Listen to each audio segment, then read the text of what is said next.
나는 디자이너다 시간입니다. 강사님, 오늘은 어떤 내용 공부하나요? 네, 오늘은 디자인 사양서 작성을 위한 자료 조사를 해볼 텐데요. 후가공을 위한 재질의 특성을 조사하는 것인가요? 네, 맞습니다. 기존 후가공 방법에 대한 종류와 적용 예를 중심으로 기술을 습득하고 디자인 사양서를 작성하는 법을 실습해 보겠습니다. 네, 알겠습니다. 나는 디자이너다. 지금 시작합니다. 자, 현씨 네. 이번 시간에는 재질의 후처리 방법, 후처리에 관련된 내용들을 이제 전반적으로 설명을 할 텐데요. 네. 지금 굉장히 짧은 시간에 이 다양한 엄청나게 많은 후처리에 대한 부분들 설명하기는 좀 어렵고, 그래서 우리가 자주 쓰는 재질들 위주로 몇 가지 설명을 드릴게요. 네. 재질이, 우리가 제품에 쓰는 재질이 가장 많이 쓰는 게 뭐가 있을까요? 주변에서 한번 볼까요? 책상. 책상. 재질이 뭘로 되어 있을까요? 이거는 유리로 되어 있지만. 유리죠. 네. 우리 휴대폰도 예전엔 강화유로 있었죠. 아, 네. 휴대폰. 지금은 좀 더 발전돼서 고릴라 글래스라는 좀 더 고릴라 글래스요. 좀 더 강화, 이름이 참. 좀 더 진보된 네. 글라스를 쓰고 있고요. 아, 네. 이런 것도 보세요. 이거 다 플라스틱으로 돼 있죠. 네. 이거는 이것도 이제 플라스틱이죠. 플라스틱. 네. 이거는 뭐고? 이거 알류- 스틸이죠. 스틸. 알루미늄. 알루미늄. 그러니까 플라스틱만 하더라도 표면 처리 보세요. 표면 처리 부분이에요.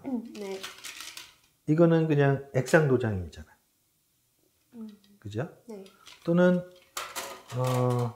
우리가 스틸에다가 이런 알루미늄에다가 네. 도장을 할 수도 있어요.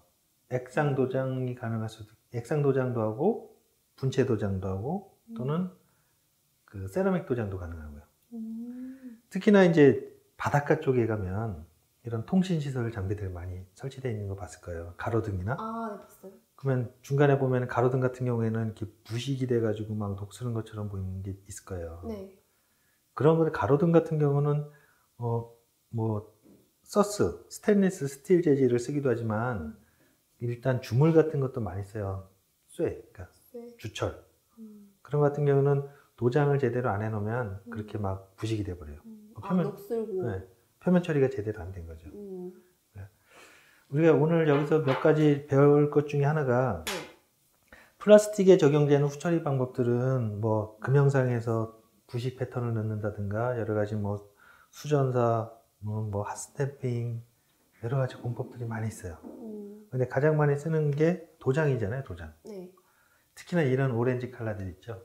아, 이런 거요? 이런 고급스러운 컬러를 내기 위해서는 네. 베이스 컬러를 먼저 뿌려놓고 네. 그 다음에 중도 컬러, 그 다음에 상도 컬러를 뿌려주면 확실하게 제품이 컬러가 깔끔하게 나와요. 대신에 3번 뿌리잖아요. 공정이 3번 들어가죠. 그러면 그만큼 단가가 올라가겠죠. 엄청. 알루미늄 단순히 깎는 것만이 아니라 알루미늄도 똑같이 어떤 그 다이캐스팅, 그러니까 사출이죠. 알루미늄 사출이 가능해요. 그 알루미늄 형태가 굉장히 카메라 같은 경우에 특히 그럼 알루미늄 형체를 많이 쓰고 마그네슘도 많이 써요. 가볍기 때문에. 그런 쪽에 좀 견고하거나 또 미려한 컬러를 낼 때 일부분은 그렇게 알루미늄을 사용하기도 하죠. 지금 보면 이렇게 사이드 쪽 보면은 뭔가 반짝반짝하죠. 네, 이렇게 옆으로 다. 이것도 하나의 후처리가 들어간 거예요. 아. 이 사이드를 네. 다이아몬드 커팅이라고 해서, 다이아몬드는 굉장히 강한 그 도구잖아요. 네. 다이아몬드의 테두리를 미려하게 깎은 거예요. 그러면 이렇게 반딱반딱한 효과를 낼 수 있죠.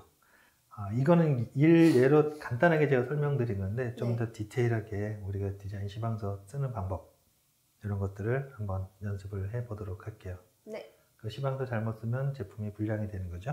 네. 네, 알겠습니다. 그 점을 숙지하시고 다음 시간에 우리 한번 정확하게 어떻게 표기하는지 그런 방법에 대해서 실습을 한번 해보도록 할게요. 네.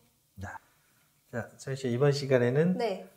세부 시방서에 대해 작성을 좀 해볼 텐데요. 네. 우리가 이제 앞서 파트에 대해서 각각의 재질에 따라서 또 피니싱 방법이 여러 가지가 있다고 했잖아요. 네. 거기에 대한 정확한 재질에 대한 시방서를 작성을 할 텐데요. 음. 예를 들어서 지금 설명을 좀 드릴게요. 네.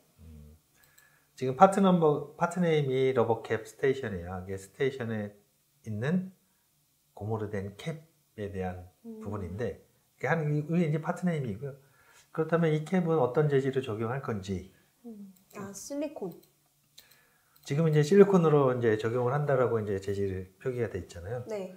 그다음에 실리콘도 경도가 있어요. 경도. 경도라는 거는 0에서부터 100 단위로 해서 이제 딱딱하냐 또는 말랑말랑하냐 그 단위를 정해놓은 거거든요. 이런 고무 같은 것도 한번 만져보세요. 네. 이건 딱딱하네요. 여기 부분은 이렇게 푹신푹신한데. 그러니까 네. 지금 보고 있는 이 실리콘 같은 경우에는 경도가 있어요. 근데 만져봐서는 경도가 몇인지를 몰라요. 그러니까 범위를 정확하게 알 수가 없어요. 경도 범위를. 그렇다고 하면 어떻게 할 수 있을까요? 봐야 되는 거 아닐까요? 그냥. 보통 이제 경도 샘플들을 이렇게 네. 쭉 나열해 놓고 거기서 직접 만져봐야 돼요. 오. 그러니까 지금 이런 뭐 PU나 이런 것들도 이제 말랑말랑한 자세 만져보면 네. 이게 이제 경도에 대해서 조정을 해놓은 거거든요. 뭐 첨가제를 얼마큼 넣느냐에 따라서 경도 수치가 바뀌어요. 이것도 하나 디자인 포인트가 될 수 있어요. 그러니까 그렇다고 하면은 러버캡 같은 경우에는 경도가 너무 낭창낭창하면은 이게 캡의 역할을 못 하겠죠. 그쵸. 그러면 경도가 어느 정도 딱딱해야지 어느 정도 밀착돼서 딱딱 껴주고 빠질 수 있거든요. 네. 그런 경도에 대한 것도 어느 정도 알고 있어야 돼요. 자, 이 가죽 느낌이 나죠. 가죽이네요, 이거는? 아, 근데 아닌가요? 이거는 그냥 표면 처리예요. 이렇게 해서 이제 도장에 들어가는 비용을 낮출 수 있어요. 보통 이제 일반적인 제품 중에서는 이제 가장 많이 보이는 곳은 도장 처리를 해주고, 네. 그러니까 한 1내입니다. 안 보이는 바닥 쪽은 이렇게 도장 비용을 아끼면서 표면 처리로 해서 마감 처리를 해주고, 그래서 단가를 낮추는 그런 방법도 많이 사용을 합니다. 자, 이제 시청자 여러분들이 지금 보시게 되면 이렇게 여러 가지 표면 처리 패턴들이 있어요. 이거는 도장 안 하고 금형에다가 적용하는 패턴들인데요. 근데 실제 내가 적용하고자 하는 패턴들이 샘플이 없을 경우에는 얘기가 안 되겠죠. 그럴 경우에는 주변에서 동일한 그런 패턴들을 찾아서 그거를 제시를 해줘야 됩니다. 안 그러고서는 얘기가 될 수가 없죠. 어떤 패턴인지 모르니까요. 그 점을 네. 좀 유의해야 될 것 없을 같습니다. 때는 본인이 찾도록. 그렇죠. 열심히 찾아야 됩니다. 네네. 좀 더 세부적으로 들어가면 기업에 부여하고 있는 그런 정확한 코드 번호를 지정을 해주면 네. 디자인 시방서가 더욱 확실해지겠죠. 그렇죠. 이제 뭐 큰 방향성은 이제 이해했죠. 네. 그러면 다음번에는 좀 더 난이도 있는 제품을 한번 소연 씨가 작성을 해보도록 할게요. 네. 해볼게요. 네, 어렵지만 해봅시다. 팀. 네, 오늘도 고생 많았어요. 수고하셨어요.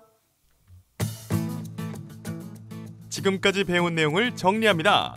디자인 사양서를 작성하기 위해서는 제품 생산 시 적용되는 색상, 재질, 표면 처리, 패턴 등에 대한 제안을 준비할 수 있어야 하는데요. 최종 디자인에 적용될 각종 재료에 대한 업체별 온도, 성능 등 물성 검토와 부품별 적용 예를 중심으로 점검하고 확인합니다. 후가공 방법에 대한 지식을 이해하기 위해 기존 후가공 방법에 대한 종류와 적용 예를 중심으로 기술을 습득하는데요. 후가공 방법과 종류에 대하여 조사한 후에 부품에 따라 후가공 방법을 선택합니다. 재료에 따라 구분한 후에 컬러를 구분하고 기술적 문제를 점검하는데요. 온도와 도장 방법에 따른 원가 절감 요인을 확인합니다.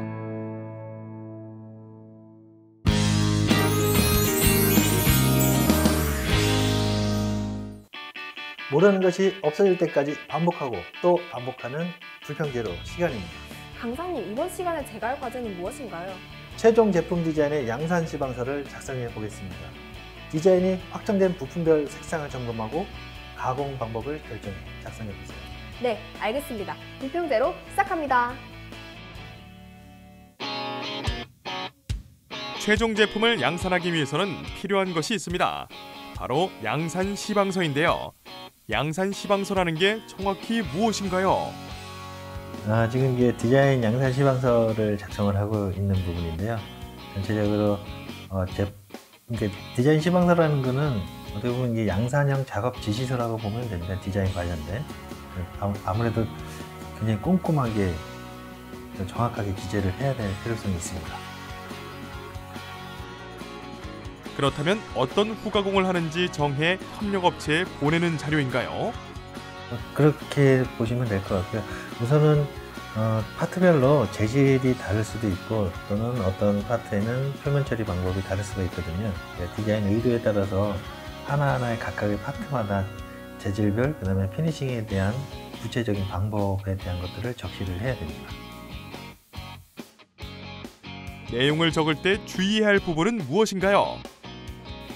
아무래도 그 작업자 입장에서는 이런 시방서가 정확해야 되거든요. 코드 넘버를 하면 그 회사의 고유 넘버이기 때문에 그 회사의 고유한 어떤 형태라든가 부식에 대한 그런 것들이 이제 패턴들이 정확하게 설정이 되어 있거든요. 따라서 지금도 이제 여러 가지 자료들을 많이 갖고 있는데 아무래도 이런 샘플들을 많이 좀 수집하고 현장에 많이 가보는 것이 도움이 많이 될 겁니다. 샘플을 찾아보며 작성 내용을 확인하는데요. 소연 씨의 작업 어떻게 평가하십니까? 네, 아직도 이제 재질에 대해서는 파악을 하고 있는데 피니싱 부분에 대해서는 아직 조금 부족한 면이 없지 않아 있습니다. 피니싱 부분에 대해서는 결국에는 작업자가 정확하게 이 시방서를 보고 작업을 해야 되는데 그게 명확하지 않으면 작업자조차도 작업을 할 수가 없는 상황이 되겠죠. 그렇기 때문에 그 세부 피니싱 방법에 대해서도 좀 더 명확하게 예를 들어서 어떤 도료에 어떤 컬러를 쓰겠다라는 거, 예를 들어서 그런 식으로 정확하게 적시를 해주는 게 좋습니다. 나중에 양산이 됐을 때 이런 부분들이 문제가 생겼을 경우에는 작업 지시서에서 문제가 생겼으면은 그 부분들이 이제 어떻게 보면 디자이너 책임으로 들어갈 수 있는 부분들이 있기 때문에 그런 부분에 주의해서 정확하게 표기를 해줄 필요가 있습니다. 사실 오늘 디자인 시방서를 만들었는데 네. 이게 양산 시방서이기 때문에 굉장히 중요한 거예요. 엄청 중요한 거예요? 그렇죠. 이게 이제 대량 생산으로 진행이 되는데 네. 디자인 시방서에서 뭔가 문제가 생겼다? 그러면 예를 들어서 대량 생산이라고 하면 예를 들어서 1000개, 2000개, 10,000개 막 이렇게 뽑았는데 네. 디자인 시방서에서 예를 들어서 텍스트, 인쇄 시방서에 텍스트가 하나 잘못됐어요. R이라고 표기돼야 되는데 T라고 썼어요. 예를 들어서. 그럼 다 TTTT 이렇게. 다 불량이겠죠? 그럼 다 버려야 돼요? 버려야 되겠죠? 아니면 수정을 해서 쓰든가. 환경 파괴인데요? 어떻게 보면. 그만큼 중요하다는 걸 알겠죠? 네네. 그러니까 디자인 표면 처리 우리가 이제 시방서를 지금 써봤는데 네. 그 컬러하고 재질하고 피니싱에 대한 부분 그 부분을 우리가 명확하게 알고 있어야 돼요. 소연 씨 같은 경우에는 큰 틀에서는 파트 구분하고 이런 것들은 잘했는데 네. 이제 재질 선정까지는 잘했는데 그다음에 이제 피니싱에 대해서 약간 고민을 하고 있더라고요. 그 고민하는 이유는 첫 번째 제가 판단했을 때는 피니싱에 대한 정확한 이해가 약간 조금 떨어진다는 거.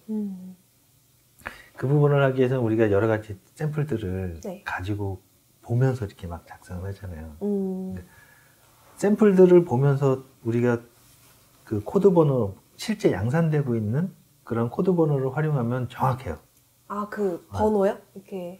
예를 들어서 어떤 도료를 어떤 A사의 도료를 쓰겠다고 하면 그 도료 자체에 그 샘플 칩들을 보면 네. 뒷면에 여러 가지 코드 번호들이 있어요. 그 고유 코드 번호거든요. 네. 그 코드 번호를 그 시방서에 써주면 어떤 회사에 어떤 코드 번호를 써주면 그게 정확하게 적용이 될 수 있어요.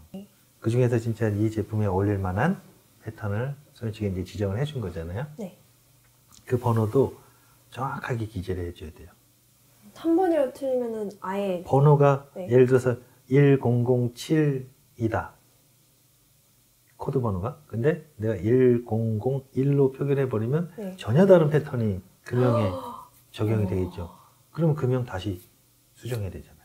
그러면 그 그렇죠. 기회적인 비용이나 시간적인 손실이 굉장히 크거든요. 엄청 세밀한 작업이네요. 네. 그래서 조심하고 네. 디테일하게 정확하게 표기를 해줄 필요가 있어요. 네. 오늘도 뭐 여러 가지로 이게 쉽지 않은 부분인데 정리하려고 고생 많았어요. 아, 수고하셨습니다. 네, 고생했어요.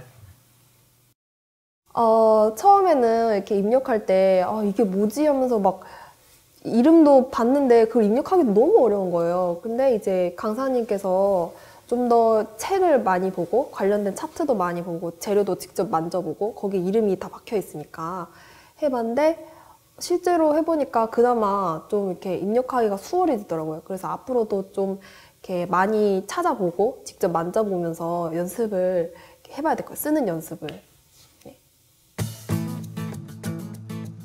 지금까지 배운 내용을 정리합니다. 최종 제품 디자인의 양산 시방서를 작성해 봤는데요.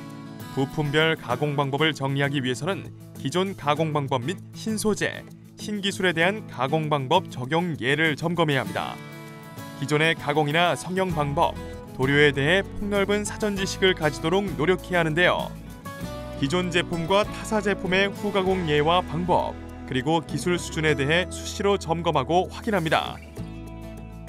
인쇄 색상이나 컬러 도료를 선택할 때는 관련 업체와 공용으로 사용하는 컬러 칩을 공유할 수 있으면 좋습니다.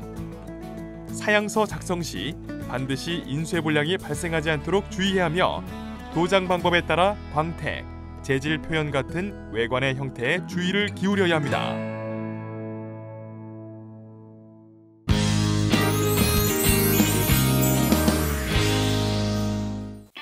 광고주를 찾아서 시간입니다.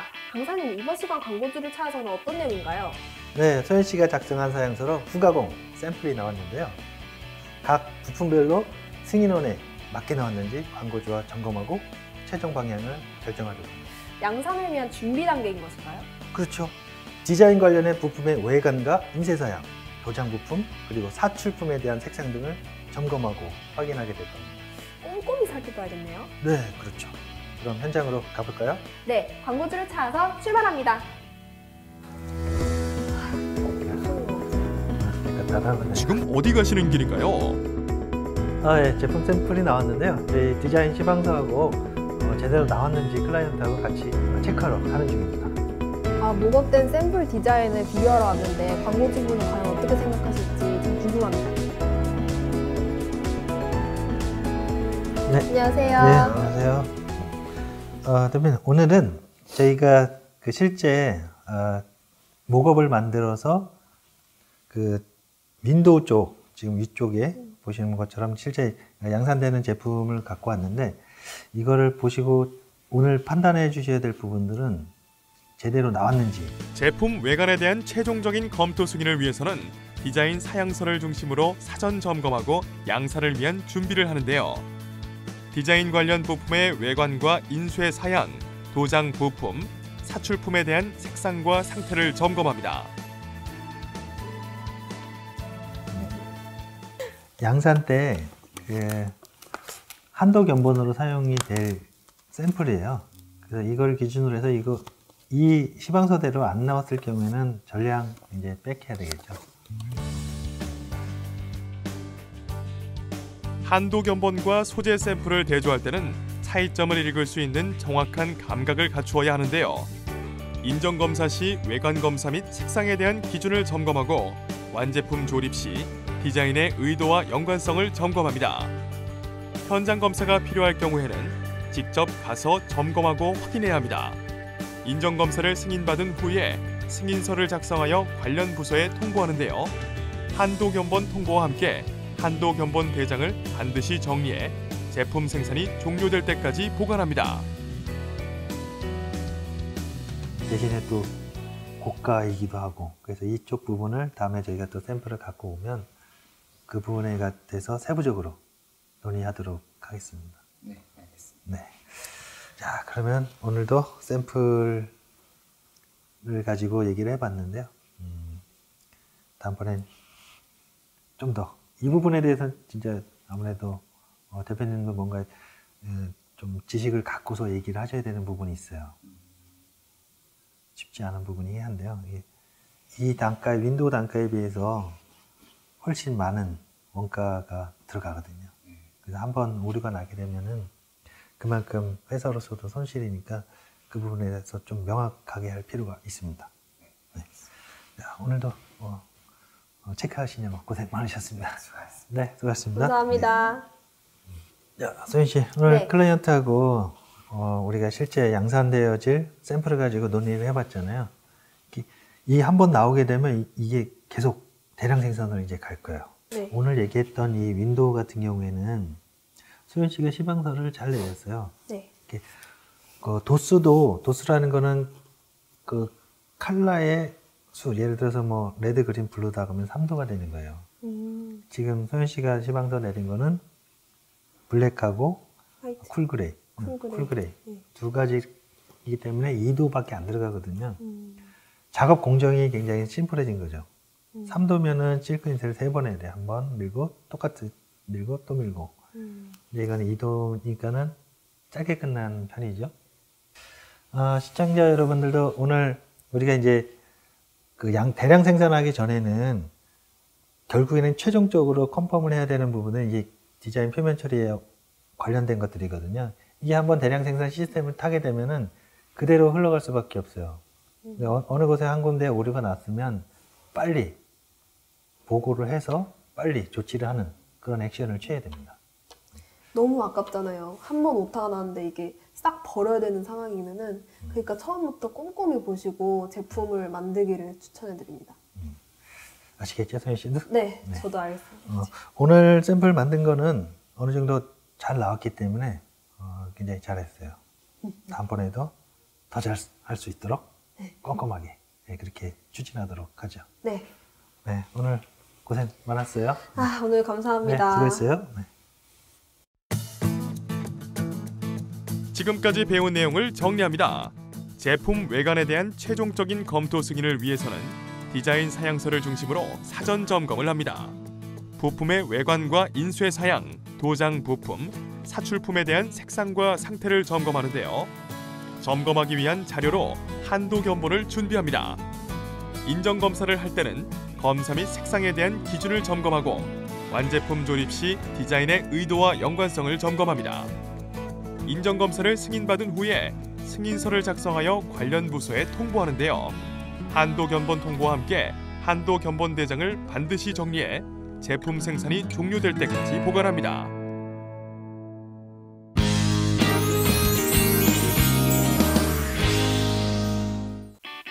분유발전소 시간입니다. 강사님, 오늘 과제는 무엇인가요? 네, 오늘은 실크 인쇄를 위한 시방서를 작성해 볼 건데요. 실크 인쇄 시방서는 양상 시방서와 다른 것인가요? 시방서는 부품별로 모두 세분화해서 작성하게 됩니다. 그래서 부품이 많으면 많을수록 시방서 수도 많아지겠죠. 그런 거군요. 정확하게 작성될 수 있도록 내용에 대한 점검은 관련 부서에 반드시 통보해서 최종적으로 점검받도록 하세요.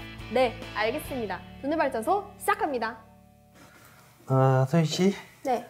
지금 미팅이 있어서 제가 잠깐 나가봐야 되는데, 우리가 지금 이제 실크 인쇄 시방서를 만들어야 돼요. 소연 씨도 이제 그 시방서를 만들어 볼 때가 됐으니까 그걸 한번 만들어 보는데, 여러 가지 업체에서 요구하는 몇 가지 사항들이 있을 거예요. 네. 근데 예를 들어서 폰트 부분하고 여러 가지 그 아웃라인 부분들 이런 부분들을 정확하게 소연 씨가 제공을 해줘야 되거든요. 네. 그러니까 혹시 그게 뭐 작성하다가 좀 어려운 부분이 있으면 언제든지 전화 주세요. 네, 전화 드릴게요. 알겠습니다. 그럼 다녀올게요. 나오세요. 작성이 끝난 실크 인쇄 시방서를 점검해 보는데요. 여보세요? 여보세요? 네네. 여기 실크인서 시방서를 받았는데 네.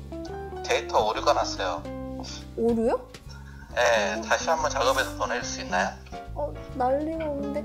제가 체크해보고 다시 보내드릴게요. 네, 부탁드려요. 네.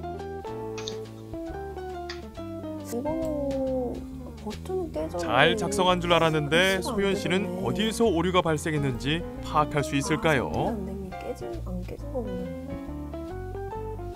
아, 근데 잘못 건드렸다간 또 망할 텐데 물어봐야겠다. 검토를 해보고 다시. 업체도 뭐 어떤 부분이 잘못됐다고 하나요? 그 파일이 열리지 않고 네. 그 네. 텍스트도 이상하게 나온다고 해서 네. 데이터 문제일 수도 있다고 하는데 도저히 아무리 생각해봐도 어떤 문제인지 모르겠어요. 첫 번째는 그 텍스트 부분 있죠? 글자, 폰트. 네네네네. 네. 그 텍스트 아웃라인 처리를 안 해준 거하고 또 두 번째는 네. 프로그램을 하위 버전으로 저장해서 발송해야 돼요. 아, 알겠습니다. 한번 해볼게요. 네, 수고하세요. 네. 강사님이 지적해주신 부분을 반영하고 다시 한번 잘못된 부분이 없는지 점검합니다. 제 하이 버전으로 저장을 했으니까 하이 버전 4.0으로 저장을 했죠. 이렇게. 아, 그래도 언뜻 보기에 된 것 같네.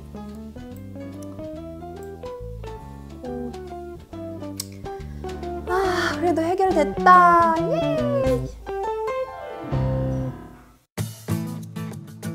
지금까지 배운 내용을 정리합니다.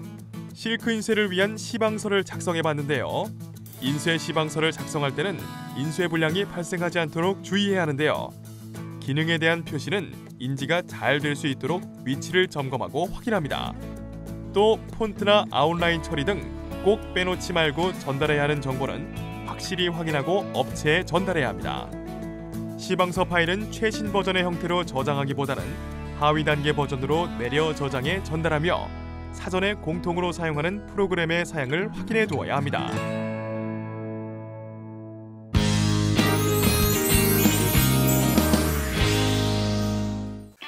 실수를 통해 제대로 배우는 시간, 실수가 뭐길래입니다. 오늘은 제가 어떤 실수를 했을지 걱정되는데요. 화면으로 함께 보시죠. 네. 그 제품 샘플이 나왔는데요. 현장에서 촬영할 때는 실수가 뭐지? 소음을 잡는 게 쉽지 않은 일이죠.